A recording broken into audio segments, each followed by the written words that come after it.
Dear, तो आप लोग कैसे हो? तो tools of recombinant DNA technology.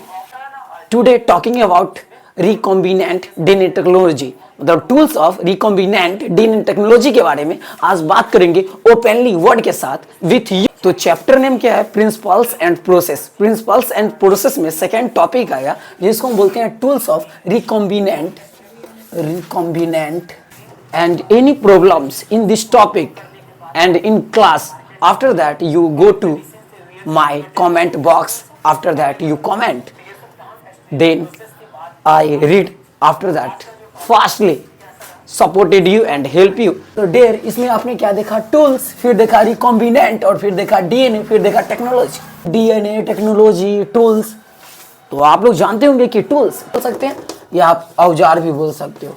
एक सिंपल है। और देखिए, टूल्स मतलब यंत्र और औजार, लेकिन यहाँ पे यंत्र और औजार जो है आज हम जानेंगे रिकॉम्बिनेंट डीएनए में कैसे कार्य करते हैं, उसका क्या लॉजिक है, क्या टेक्नोलॉजी है, और इस टेक्नोलॉजी के द्वारा वो अपने डीएनए के साथ कैसे रिएक्ट करता है, कैसा उसका वर्क प्रोसेस है, ये सभी को डिटेल से जानते हैं। डीएनए को डीएनए बोलते हैं, टेक्नोलॉजी का मिस टेक्नोलॉजी होता है। इसकी अगर हिंदी जानना चाहेंगे तो इंटरेस्टेड नहीं रहेगा। जो फर्स्ट पॉइंट आता है, इसमें ऐसे बहुत डिफरेंट पॉइंट है। अगर हम बोलना चाहें तो इसमें मोर देन मोर पॉइंट है, यानी मोर देन मोर पॉइंट है, लेकिन मैं चाहूँगा कि आपके लिए इजीली हो सके, इसलिए मैंने सिंपल से स्टेप टू स्टेप पॉइंट पे बात करूंगा फॉर डिटेल के विथ डिटेल में। तो इसीलिए मोर देन मोर इसमें क्या है? पॉइंट आ जाएगा।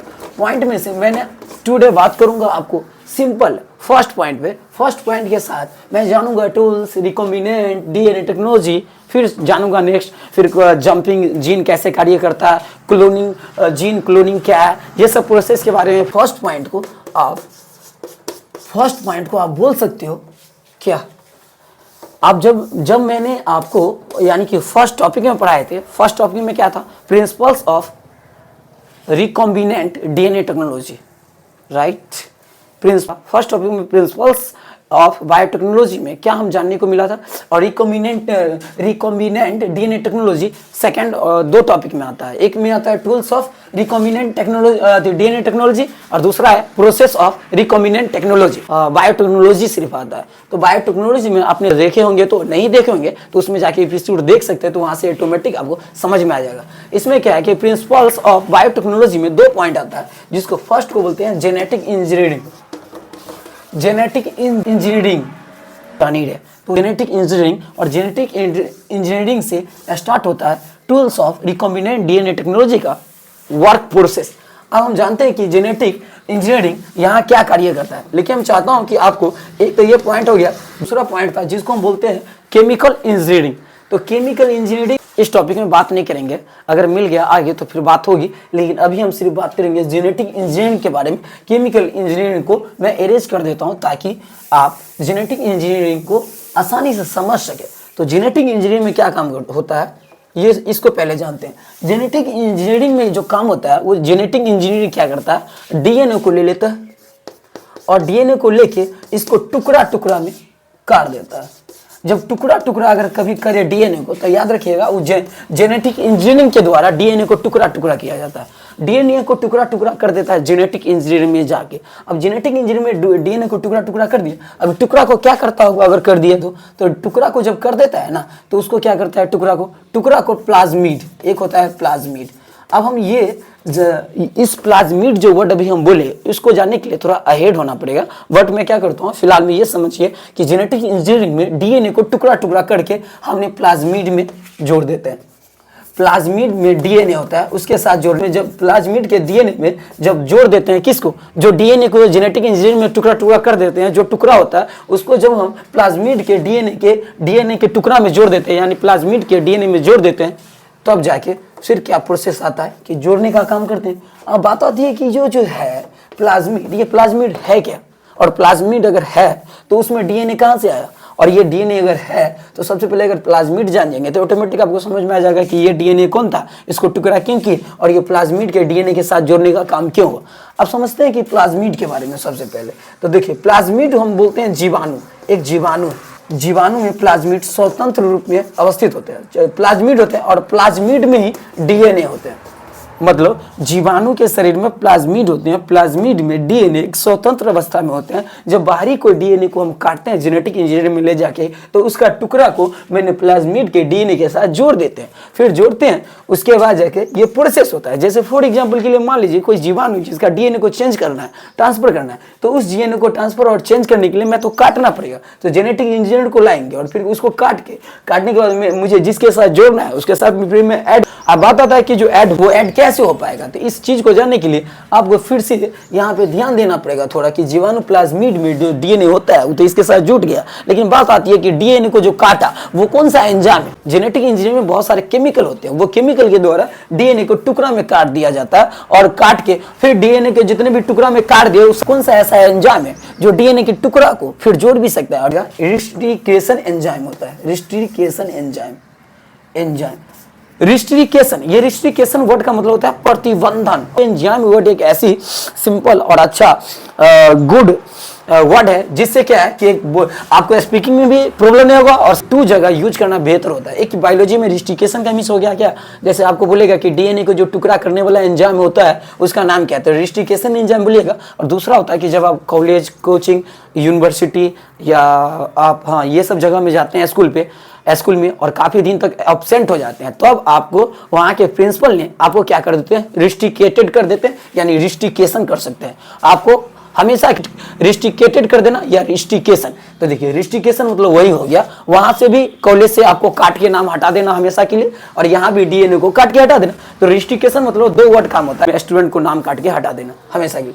तो यहाँ पे डीएनए को जब भी काटने की बात आएगा तो रिस्ट्रिकेशन कर दिए, जीवाणु के प्लाज्मिड के डीएनए में जोड़ भी दिए, तो क्या जेनेटिक इंजीनियरिंग का ही टूल है क्या, इतना सारा अपना होता है प्रोसेस। इसका एक तरह से मान लीजिए कि प्रोसेस टूल किट होता है, टूल किट में ये टोटल चीज रहता है कि डीएनए को कैसे काटना है, डीएनए को कैसे जोड़ना है। तो कि जेनेटिक इंजीनियरिंग में टूल किट के बारे में जानता हूं, और टूल किट में तो let's go tool kit side. मैंने यहाँ पे जेनेटिक इंजीनियरिंग में टूल किट अपना होता है, जेनेटिक इंजीनियरिंग के जो अपना होता है टूल किट को मैं बोल सकता हूँ यंत्र, अपना इसका यंत्र होता है। तो टूल किट ले लीजिए और यहाँ पे डी लगा देंगे ना, तो टूल किट मतलब हो जाएगा बच्चा, मतलब औजारों का बच्चा। तो यहाँ पे टूल किट रखेंगे ताकि बॉक्स हो जाएगा, या टूल बॉक्स बोल सकते हैं। इसका मतलब होता है क्या, जेनेटिक इंजीनियरिंग का अपना एक यंत्र होता है, उस यंत्र में टोटल प्रोसेस होता है, कैसे काटना है, कहाँ जोड़ना है, कैसे क्या होता है। पहला जो इसका पॉइंट आता है जेनेटिक इंजीनियरिंग का जो पहला टूल है उसका नाम होता है टिश्यू बोलते हैं, टिश्यू या सेल। टिश्यू और सेल क्या है, टिश्यू या सेल इसको बोलते हैं, उसमें क्या है वांछित डीएनए होते हैं, वांछित डीएनए मतलब ऐसे डीएनए होते हैं जिसमें कोई इफेक्टेड ना हो, किसी भी तरह से डैमेज ना हो, एक वांछित रिस्ट्रिकेशन एंजाइम। ये रिस्ट्रिकेशन एंजाइम क्या करता है, डीएनए को सिर्फ काटने का काम करता है। रिस्ट्रिकेशन एंजाइम का दो नाम होता है, अगर आपको रिस्ट्रिकेशन एंजाइम बोलने में प्रॉब्लम हो तो आप दूसरा एंजाइम बोल सकते हैं जिसको बोले के द्वारा भी डीएनए को टुकड़ा टुकड़ा कर दिया जाता है, और रिस्ट्रिकेशन मतलब दोनों एक ही एंजाइम होते हैं, तो मोलिकुलर सीजर, और दूसरा जो इसका नाम फर्स्ट था रिस्ट्रिकेशन एंजाइम। थर्ड पॉइंट होता है, थर्ड पॉइंट में हम जानते हैं कि क्या करते हैं। थर्ड पॉइंट का काम होता है क्या, थर्ड पॉइंट में आता है जैसे हम डीएनए को काट दिए, अब डीएनए को मुझे जोड़ना है किसी भी दूसरे डीएनए के साथ, प्लाज्मिड के साथ, यानी कि लाइगेज एंजाइम होते हैं। इस एंजाइम के द्वारा मैं डीएनए को जो काटते हैं, टुकड़ा करते हैं, लाइगेज एंजाइम के द्वारा हम डीएनए को जोड़ सकते हैं आसानी से, और फिर डीएनए को दूसरे प्लाज्मिड, दूसरे जीवाणु के डीएनए के साथ आसानी से लाइगेज एंजाइम द्वारा जोड़ देंगे। फिर फोर जो इसका पॉइंट है, फोर टूल्स के बारे में जानते हैं। फोर टूल्स क्या करता है, रिकॉम्बिनेंट यानी जेनेटिक इंजीनियरिंग का जो टूल किट है उसमें फोर आता है, जिसको वेक्टर। अब ये क्लोनिंग वेक्टर का काम क्या होता है, तो ध्यान दीजिए। क्लोनिंग वेक्टर का मतलब होता है क्या, कि जितने भी डीएनए के टुकड़ा है, डीएनए के टुकड़ा जितना भी है, डीएनए के टुकड़ा मतलब समझिएगा, इसको इंग्लिश में अगर बोल देंगे तो समझ आए, जितने भी पार्ट्स है, जितने भी डीएनए के टुकड़ा किए हैं, टुकड़ा को आप बोल सकते हैं चिप्स मतलब जितने भी डीएनए का चिप्स है, वो सभी पॉइंटों को आपने जेनेटिक इंजीनियरिंग के पॉइंटों को समझा कि क्लोनिंग वेक्टर का क्या कार्य है, फिर मोलिक्यूलर सीजर क्या है, लाइगेज का काम क्या है, ये जो जेनेटिक इंजीनियरिंग है उसमें ये सेल, टिश्यू और उसमें किस टाइप का डीएनए प्रेजेंट होते हैं, ये सब। अब बात करूंगा किस में, ये टूल्स रिकॉम्बिनेंट डीएनए टेक्नोलॉजी, ये थोड़ा सा लॉन्ग है टॉपिक, लेकिन उसमें बात कर लेता हूँ थोड़ा सा किसके बारे में, तो बात कर लेता हूँ पहले टेक्नोलॉजी के ऊपर जाने के लिए रिकॉम्बिनेंट में आना पड़ेगा आपको। तो रिकॉम्बिनेंट में आता हूँ। रिकॉम्बिनेंट डीएनए टेक्नोलॉजी के बारे में। तो रिकॉम्बिनेंट डीएनए के बारे में जानते हो। अब ये रिकॉम्बिनेंट डीएनए क्या होता है, इस प्रोसेस को समझना बहुत जरूरी है। देखिए रिकॉम्बिनेंट डीएनए का मीन्स होता है कि जब डीएनए को मैंने टुकड़ा कर देते हैं, तो टुकड़ा करते हैं और प्लाज्मिड के साथ हम जोड़ देते हैं। जो टुकड़ा को प्लाज्मिड के साथ जोड़ते हैं उसी को रिकॉम्बिनेंट डीएनए कहते हैं। मतलब रिकॉम्बिनेंट डीएनए कहने के लिए रिकॉम्बिनेंट डीएनए कहते हैं, उसी को बोला गया टेक्नोलॉजी। जिस तो प्लाज्मिड जो है जीवाणु में पाए जाते हैं, उस रिस्ट्रिकेशन एंजाइम, क्या रिस्ट्रिकेशन एंजाइम में इतनी ताकत नहीं है जो वो ये प्लाज्मिड को काट सकता है। तो बात ये आती है कि रिस्ट्रिकेशन एंजाइम क्या कर सकता है, ये पार्ट प्लाज्मिड को भी पार्ट काट देता है। रिस्ट्रिकेशन एंजाइम इतना पावरफुल होता है कि प्लाज्मिड को भी पार्ट काट देता है, वो किसी का भी नहीं सुनता है, जिसका नाम होता है मोलिकुलर सीजर।